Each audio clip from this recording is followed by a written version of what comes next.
Hello and welcome to Checkpoint XP. Jacob Brothers here, and I am joined by a very special guest.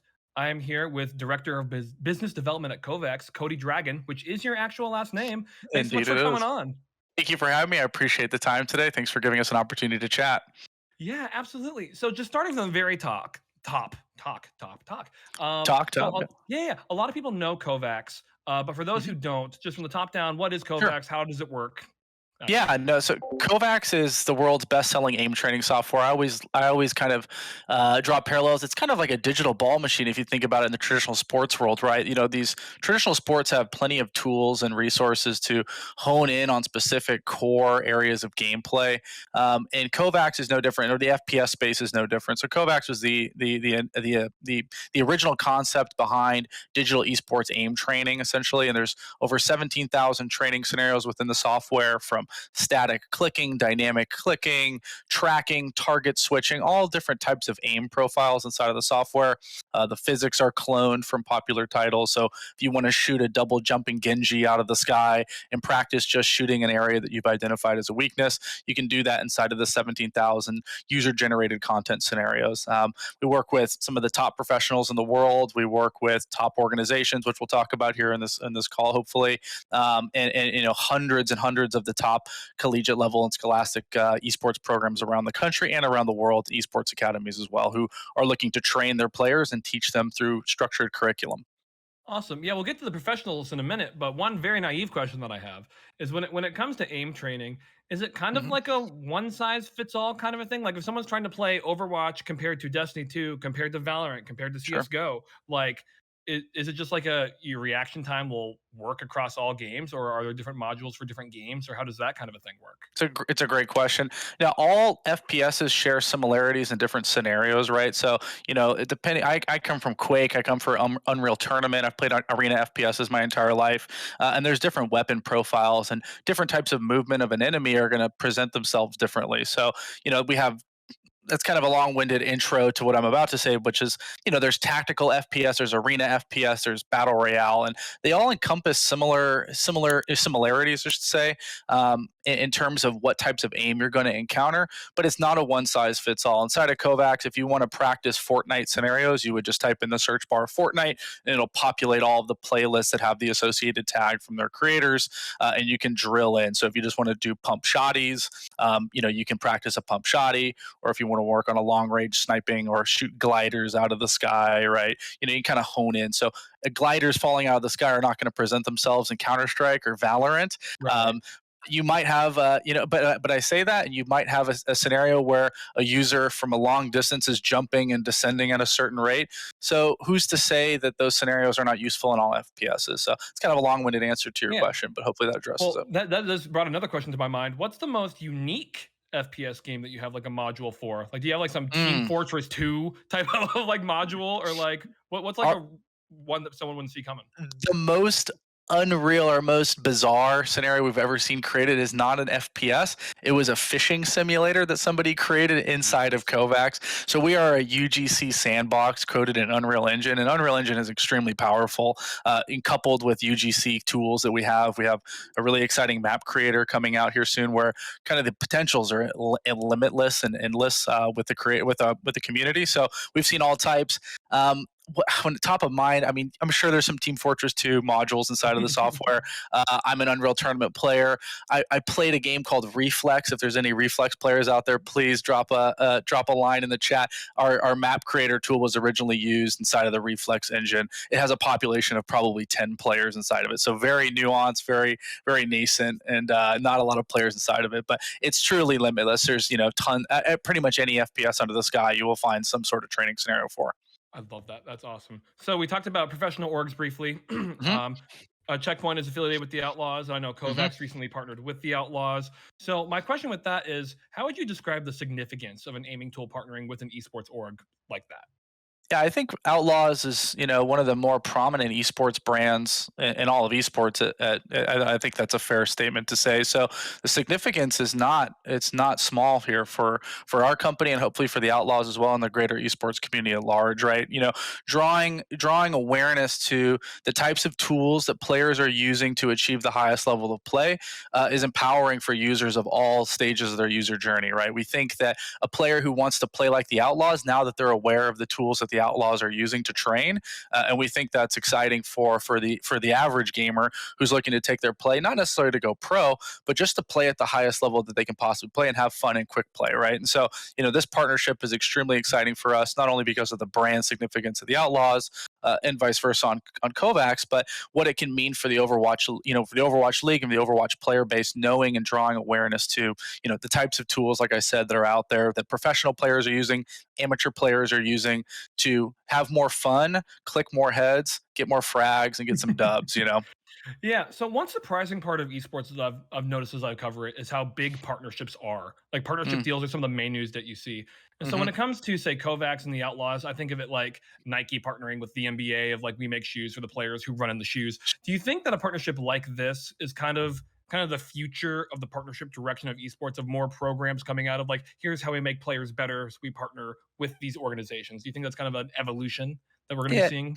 Yeah, it's a natural progression of the space where, obviously businesses are in the business of drumming more business, and you do that through attention and awareness, right? But to your point about us being positioned similar to Nike, I think that's not a far cry at all, right? I actually think when you look at what tools are available in the space to help players get better faster, we've kind of broken a certain level of resistance in terms of technology where it seems like the sensors in mice are gotten to a pretty standard level. 144 hertz monitors are kind of the standard, right? Before it was 60 hertz and trackball, optical mice.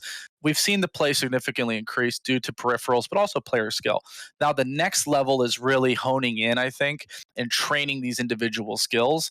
In game developer, we talk a lot about this at the company, and this is one of the things that attracted me to working here so early on in the company. I met Garrett Crotilla, the creator of Kovaaks, almost immediately after it came out when I was running Ghost Gaming. And I said, this is going to change the entire esports industry because game developers make games, they don't make esports, right? And so they don't, what I mean by that is they weren't building games with the esports infrastructure in mind of how to empower the next generation of players. And when you look at the trends in esports right now, the 80% of, and this is a Merrill Lynch study that was done, I'm kind of going off on a little bit of tangent, but Do it. you kind of really sparked my interest when you notice the parallels between Nike and a company like ours, which is player performance, right? So a big macro trend in esports viewership, 80% of esports viewership is tied to the user wanting to learn how to play better. So they watch tournaments to learn how to play better. That's fundamentally different than a basketball viewer or a baseball viewer. Now, players, the average consumer wears Nike for a multitude of reasons. Status is probably one of them. I for most wearers of Nike products, they're not wearing it for performance, right? They're not looking to necessarily a very The small drip. selection It's of. all about the drip. It's all about drip and swag and hype and clout, right? And that's awesome, and that's a testament to Nike's powerful branding, right? But on the flip side, what we have is a very empowered user base of players who think that they can take their gameplay into their own hands. So, we talk about this in length at our company, and I'm a huge believer that in due time, if we play our cards right, companies like Kovacs and Kovacs most likely is going to win this race in this category among some of our other competitors are out there, is we will hopefully become the Nike of the just do it. You can take your play to the highest level possible by focusing on training. And this is the first time there's really been training software for esports. We've very rarely seen this. There was some workshop mods and community made mods with deathmatch, and you started to see this delineation of isolating parts of a game. So a game like Counter Strike, you might have long periods of death and downtime. Well, how do you decrease downtime, increase uptime?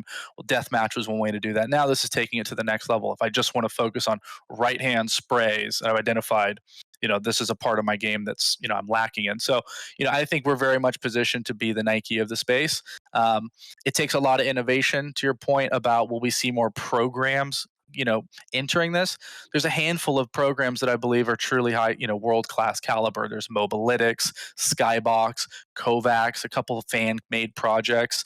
But entrepreneurs have to be very very intelligent about how they build around the edges and the fringes of these games, because game developers have extremely tight IP rights around their games.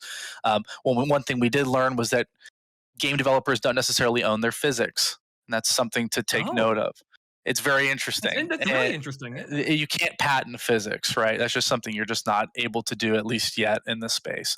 And this is where Kovaaks has come in. When I mentioned earlier, when you asked what Kovaaks was, we have game replicated physics, so it's a one-to-one training experience, and because of that opportunity, we're able to build out a tremendous amount of value. So I'm tremendously excited for the space, and what other creators are making for esports training, for esports VOD review. That's another topic of discussion: increasing VOD review efficiency on a macro scale, and being able to take your game. So yeah, it's a tremendously exciting time. We're really lucky to be able to do the work we're doing right now. And to your point, yes, I think we will be the Nike of esports, or at least of FPS, here in the near future. Yeah, that's fascinating. So talking about talking about performance and getting people onto the professional page, we Hmm. talked a little bit about collegiate before we started the call. So Sure. can you talk to the efforts that you and Kovacs have had with collegiate? I mean, I don't know if you guys have talked to colleges or if you just Oh have a yeah. lot of college students that signed with you guys. So can you just speak to Oh that? yeah. Yeah, so college was really exciting for us. I saw when this was coming online around 2015, what we saw with colleges was that there's a couple trends happening in the space. And we don't need to go into the businesses of esport, Right. but we might touch on this in my rant. So I might preface it with that. But colleges are declining in popularity amongst young men, and esports has traditionally been used as a way to attract new students into the doors and offering new programs, and say, hey, look, we've got games, and you can come to school on a scholarship and compete in your favorite games. That's really exciting, because when I went to college, my main focus was going, and I'm still very much hands-on entrepreneur in the sense, but business development manager. I'm not too long ago, I was in college, and my main goal when I went to school was to build out esports, the presence of esports on our campus. And I met all my great friends through there. So I see the value in collegiate esports. It gives a home to people who might not have already had one, right? What we're seeing is a continuation of that, though, where this varsity level is coming in. Interscholastic play is starting to occur. Now, we're not at the Pac-5 yet, or any of the big Right. football leagues in terms of viewership and filling out stadiums. And I don't think that's necessarily the business model that needs to be built for collegiate esports to be a success.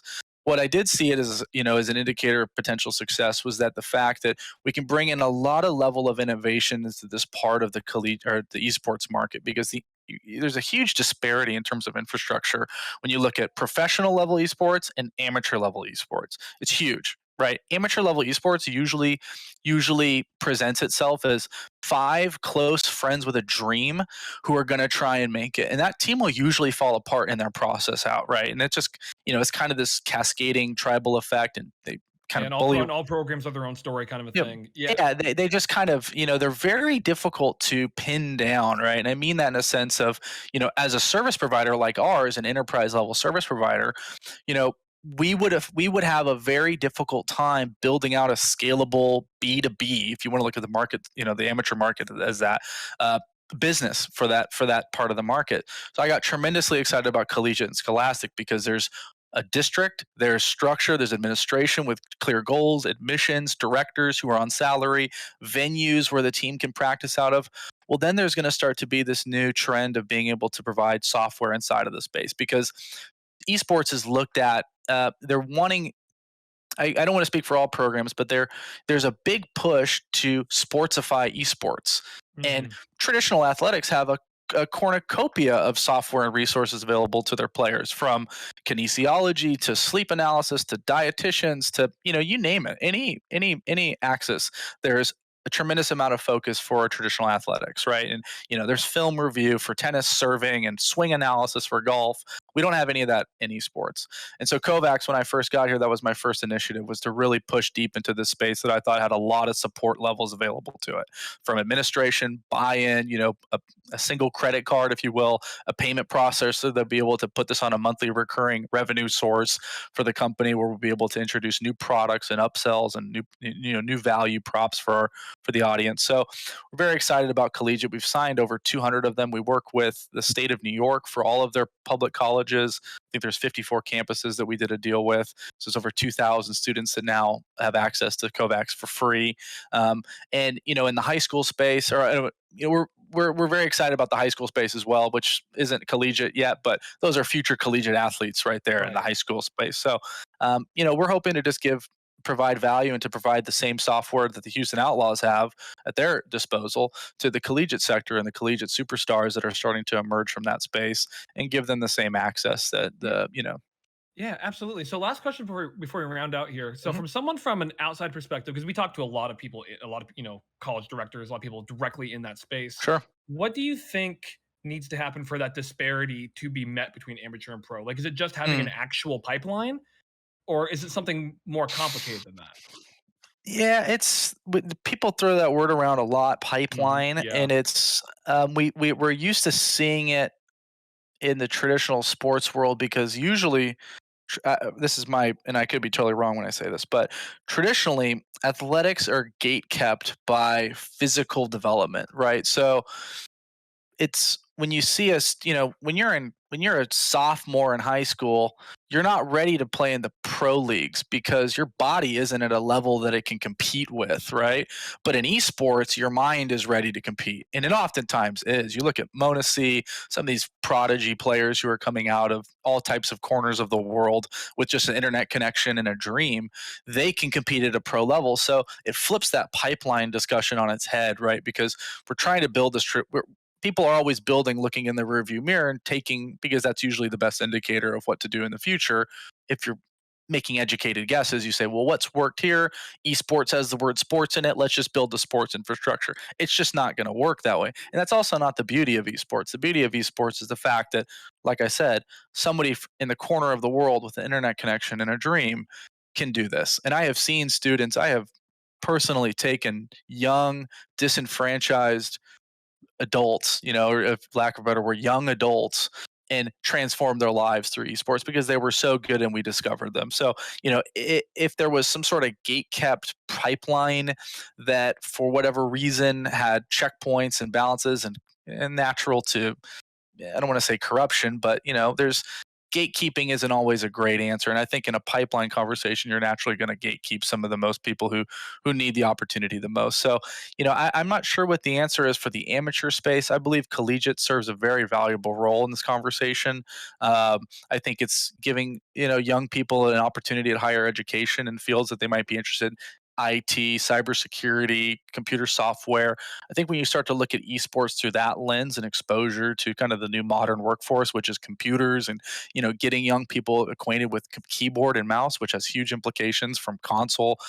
There's just many discussions to be had around this, and unfortunately, we don't have enough time to talk about all of them. It's not our quest is not just an esports one. It's really about or at least a personal mission of mine on the side is just getting young people exposed to some of the high level computing power that exists in the esports space, because I think you can do tremendous things with it. You can expose them to video editing, and we look at the esports ecosystem in that lens, of all the Yeah. different jobs that make a collegiate program work, right? So, the amateur space has its struggles. I think collegiate's filling a void that amateur might not have found on its own due to support from the administration. Um, but I don't think it's about building these hard pipes. I don't think that's the answer to the pro league and beyond. And we really shouldn't measure success of esports based on our ability to place people in the professional space. And that's coming from a Right. competitively oriented business person and, esports builder, right? Which has all been about competitive. So hopefully that sheds my own viewpoint on it. I just think we're in a tremendous building phase. There's some incredible builders out there, from our esports directors that we get to work with, our coaches and directors, and administration and missions. And I think we're going to see a lot of growth in the scholastic and the collegiate space here for the rest of the. I think it's going to leave a very impactful footprint for Yeah. many decades to come. Absolutely. Yeah. Kovacs and you are building a really awesome future. I mean, I didn't even expect half the answers that I got from you, and it's fascinating. I mean, what you think about the pipeline, I actually completely agree with. There's a lot of areas of distraction that you can get caught in trying to model the Hmm. past. But Cody, this has been awesome. Thank you. I really love talking to you. I love hearing what Kovacs is doing, and hopefully, I talk to you again very soon. I really appreciate you coming on. Thank you for having us. I appreciate the time. We look forward to the next time, hopefully.